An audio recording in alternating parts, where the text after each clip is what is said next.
السلام علیکم، welcome to وکیل آن لائن۔ وعلیکم السلام۔ جی فرمائیے۔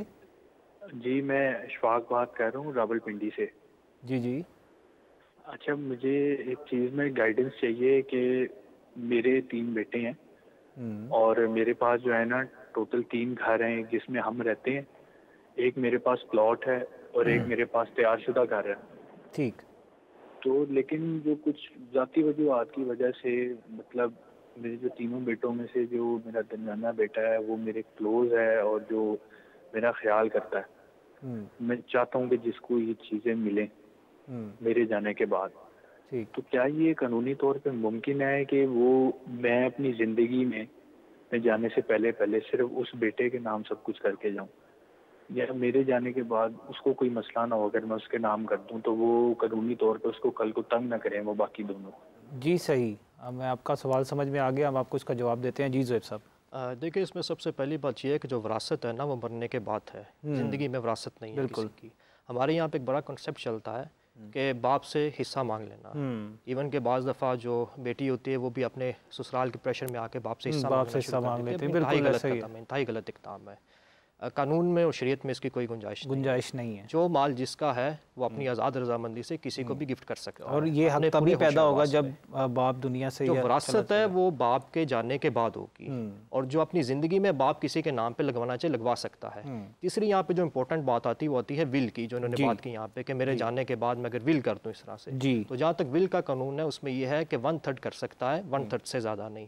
جو باقی 2/3 بچے گی وہ ایز پر جو لیگل انہیریٹنس کے جو لاز ہیں ان کے مطابق باقی ورثاء میں تقسیم ہوگی۔ ٹھیک ہو گیا۔ قریشی صاحب یہ بتائیے گا کہ وراثت میں کیونکہ پراپرٹی تو بہت ساری قسم کی ہوتی ہے۔ اچھا سوری، میں آپ کی بات کر رہا ہوں، کالر کی کال پہ میں بھی کچھ جو ہے وہ کرنا چاہتا ہوں، اس کے بعد میں سوری جی آپ کی بات کر رہا ہوں کہ میرا پوائنٹ آف ویو اس حوالے سے شرعاً کیا حکم ہے جو انہوں نے اپنی خواہش کا اظہار کیا ہے، میں اس پہ ذرا بیان کرنا چاہتا ہوں۔ جی بالکل میں ایگری کرتا ہوں بھائی جان سے کہ جیسے انہوں نے بتایا کہ شرعاً جو وراثت ہے وہ تو آفٹر ڈیتھ ہی ہوتی ہے۔ زندگی میں جو آپ کسی کو دیتے ہیں وہ ہبہ ہے، تحفہ ہے، گفٹ ہے۔ البتہ جو بھائی سوچ رہے ہیں، چاہ رہے ہیں، ان کو میں ایک نبی اکرم صلی اللہ علیہ وسلم کی زندگی مبارک کی مثال دینا چاہوں گا کہ آپ کے پاس ایک صحابی آئے اور عرض کی یا رسول اللہ میں فلاں باغ اپنے ایک بیٹے کو دینا چاہتا ہوں، تو آپ صلی اللہ علیہ وسلم نے پوچھا کہ کیا آپ باقی بیٹوں کو بھی دے رہے ہیں؟ تو انہوں نے کہا جی نہیں، میں باقی بیٹوں کو نہیں دے رہا، صرف ایک بیٹے کو دے رہا ہوں۔ تو آپ نے فرمایا کہ پھر اس سے واپس لے لو، اپنی اولاد میں انصاف کرو۔ ٹھیک ہے، یہ گفٹ ہے، گفٹ کے معاملے میں ہمیں انصاف کرنے کا حکم دیا گیا ہے۔ ویسے تو ان کی مرضی ہے، جس کو جتنا چاہیں دیں، لیکن حکم جو ہے وہ انصاف کرنے کا ہے اولاد میں۔ دوسری بات جو ہوئی کہ ول کی، کہ وہ اپنی ول جو ہے وہ لکھوا جائیں کہ وہ اس کو حصہ مل جائے، تو وارث کے لیے جو ہے وہ آپ کی وصیت نہیں ہوتی، لا وصیت لوارث۔ وارث کا حق شریعت نے الگ سے جو کہ بیان کر دی ہے، تو اس کے لیے آپ وصیت نہیں کر سکتے۔ مطلب اسلام میں شریعت کے حوالے سے آپ کے گنجائش نہیں ہے یہ ول کی؟ نہیں، ول کی گنجائش ہے لیکن وارث کے لیے نہیں ہے، جس کو شریعت نے کہا خود سے بیان دے دیا ہوا ہے، تو اس کو آپ جو ہے وہ اپنی وصیت سے جو ہے وہ نہیں دے سکتے۔ نہیں تو پھر آپ مطلب اگر آپ کے وارث کے علاوہ کوئی کسی کو دینا چاہتے ہیں اس میں ول آپ لکھ سکتے ہیں؟ جی بالکل ہے، وہ تو قرآن پاک میں ہے، من بعد وصیت یوصین بہا او دین۔ سب سے پہلے تو آپ جو ہے وہ میت کے اوپر جو قرض ہے وہ ادا کریں گے، اس کے بعد اس کی وصیت، اور وہ وہی 1/3 کے اندر وصیت ہے۔ کوئی بندہ اپنی ساری جائیداد وصیت کر جائے یہ بھی جائز نہیں ہے، وہ اتنے جو ہے وہ اپلائی نہیں ہوگی۔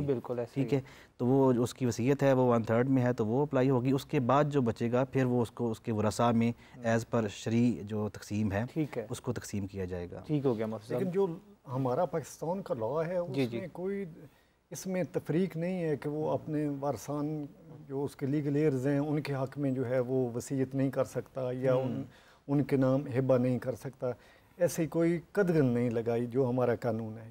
مطلب آپ پاکستان کے قانون کے مطابق آپ وصیت کر سکتے ہیں، اپنے ورثاء کے حوالے سے بھی کر سکتے ہیں، ول کر سکتے ہیں، گفٹ کر سکتے ہیں، گفٹ کر سکتے ہیں۔ اچھا، اس میں صرف ایک اور چیز میں عرض کرنا چاہوں گا کہ ہمارے ہاں جو کنسیپٹ ہے کہ آپ جب زندگی میں اپنے وراثت تو خیر نہیں ہوتی، زندگی میں جو جائیداد اپنی تقسیم کرتے ہیں، وہ گفٹ کرتے ہیں اپنی اولاد کو، تو اس میں بھی میں اکثر پروگرام پہ یہ بات کرتا ہوں کہ اس میں آپ اپنی بیٹیوں کو بیٹوں سے ہاف نہیں دیں گے۔ صحیح، کیونکہ وہ جو بیٹیوں کو بیٹوں سے آدھا دینا کہا گیا ہے وہ وراثت میں سے ہے، اور وراثت جو ہے وہ آپ کی وفات کے بعد ہوتی ہے. زندگی میں دیں گے تو وہ تحفہ ہے، اور تحفے میں نے پھر پہلے جسے پاک بیان کی ہے کہ اولاد میں انصاف کا حکم ہے. وہاں پہ اگر آپ زندگی میں بانٹتے ہیں تو بیٹی کو بھی اتنا ہی دیں گے جتنا بیٹے کو دیں گے. اس کے لیے جو ہے وہ ہاف والا آپشن جو ہے وہ نہیں اپلیکیبل. ہمارے ساتھ ایک کالر موجود ہے، ہم کالر ایڈ کرنا چاہیں گے. جی السلام علیکم، ویلکم ٹو وکیل آن لائن. وعلیکم السلام، میرا نام صفیہ ہے اور میں گجرات سے بات کر رہی ہوں. میرے 4 بچے ہیں جن میں سے 3 بچے اس ٹائم یو کے اور یورپ میں مقیم ہیں، وہاں پہ ہی سیٹل ہیں.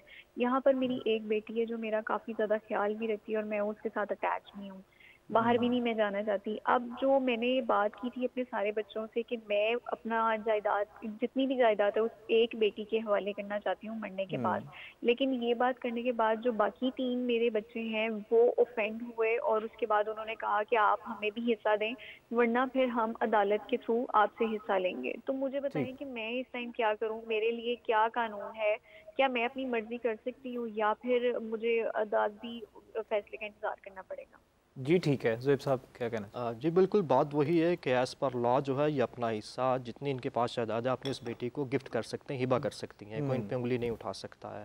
اگر ان کے دوسرے جو وارثان عدالت میں آتے ہیں تو جو کیس ہے ان کے حق میں ڈکری نہیں ہو سکے گا. اچھا، مطلب اگر ہبہ کر دیا جائے تو ہبہ چیلنج نہیں ہو سکتا؟ دیکھیں ہبہ چیلنج ہے، اس کی ڈیفرنٹ صورتیں ہیں، لیکن ان کے جو کنڈیشن مجھے اس وقت نظر آ رہی ہے اگر یہ ولنگلی کرتی ہیں تو پھر چیلنج اگر ہو بھی جائے کریں گے تو 1/3 سے زیادہ نہیں کر سکیں گی، لیکن اگر ہبہ کرتی ہیں تو اپنی تمام جائیداد اس بیٹی کے نام پہ کر سکتی ہیں. مقصد یہ اگر یہ ولنگلی ہبہ کرتی ہیں، مطلب ہبہ چیلنج کرنے کا تو یہی ہوتا ہے نا کہ آپ نے فراڈولنٹلی کروا لیا یا وہ جی بالکل، جیسے وہ ڈیتھ بیڈ پہ تھے، کانشیس نہیں تھے، اس دوران انہوں نے کروا لیے، زور زبردستی سے اس سے کروا لیا گیا، تو ان سچویشنز میں جو ہبہ وہ چیلنج ہو جاتا ہے.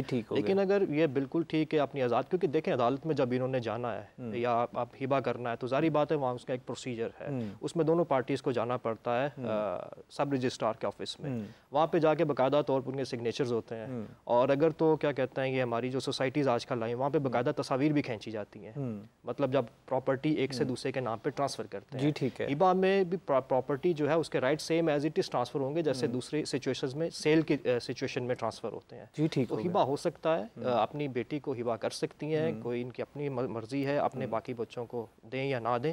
باقی پھر علامہ صاحب نے جو بات بتائی بہت اچھی، حضور اکرم صلی اللہ علیہ وسلم کی حدیث بتائی کہ انصاف کرنا چاہیے اپنی اولاد کے اندر. جی قریشی صاحب اس میں ایڈ کرنا چاہوں گا کہ جو ہبہ ہے اس میں لو اینڈ افیکشن کا ایلیمنٹ جو ہے وہ مد نظر رکھا جاتا ہے کہ اس نے مجھے جو ہے میری خدمت کی ہے، میں اس کے ریوارڈ کے طور پہ میں اس سے خوش ہوا ہوں یا ہوئی ہوں، اس لیے میں یہ جو ہے پراپرٹی اسے اپنی آزاد رضامندی سے گفٹ کر رہی ہوں. اگر کوئی فیملی ممبر ہے تو پھر وہ جو قبضہ ہے وہ امپلائڈلی یہی کنسیڈر ہوگا کہ وہ دے دیا ہے. ٹھیک، اگر وہ اس کے جو وارثان میں نہیں آتا تو پھر اس کا جو ہے قبضہ دیا جانا ضروری ہے. ٹھیک ہو گیا. اور قبضہ لینے کا کیا پروسیجر ہوگا یہ بھی میں آپ سے پوچھوں گا، پوزیشن ہے وہ بھی ٹرانسفر کرتے ہیں اگلے کو، میں یہ بھی پروسیجر بھی آپ سے پوچھوں گا اس کا سارا، لیکن اس سے پہلے ہمارے ساتھ ایک کالر موجود ہے، ہم کالر ایڈ کرنا چاہیں گے. جی السلام علیکم.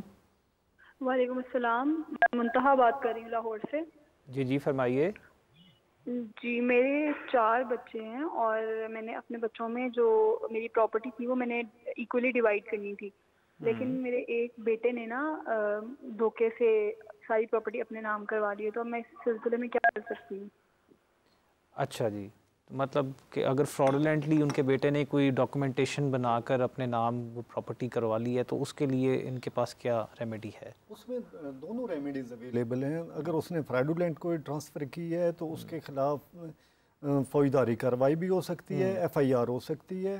دوسرا وہ جو ڈاکومنٹ اس نے تیار کیا ہے اس کی منسوخی کے لیے سول کورٹ جانا پڑے گا. ٹھیک، اس کے لیے سول کورٹ جانا پڑے گا. اچھا پہلے ہم بات کر رہے تھے پروسیجر کے حوالے سے، تو اگر کوئی خاتون ہے یا کوئی بھی مطلب اب اس کا حصہ بنتا ہے وراثت میں اور وہ اس قانون کو بالکل نہیں جانتا، تو کیا پروسیجر ہے اپنی جائیداد وراثتی جائیداد حاصل کرنے کے لیے؟ اس کا پروسیجر یہی ہے کہ اگر تو مرنے والے کے ایموویبل پراپرٹی ہے جس میں زمین ہے، گھر ہے، جی کوئی ایسی جائیداد ہے تو اس کا جو ہے وہ ڈکلیریشن لینا پڑے گا. ٹھیک ہے، اس کے لیے آپ کے پاس کاغذات ہونے ضروری تو نہیں ہے؟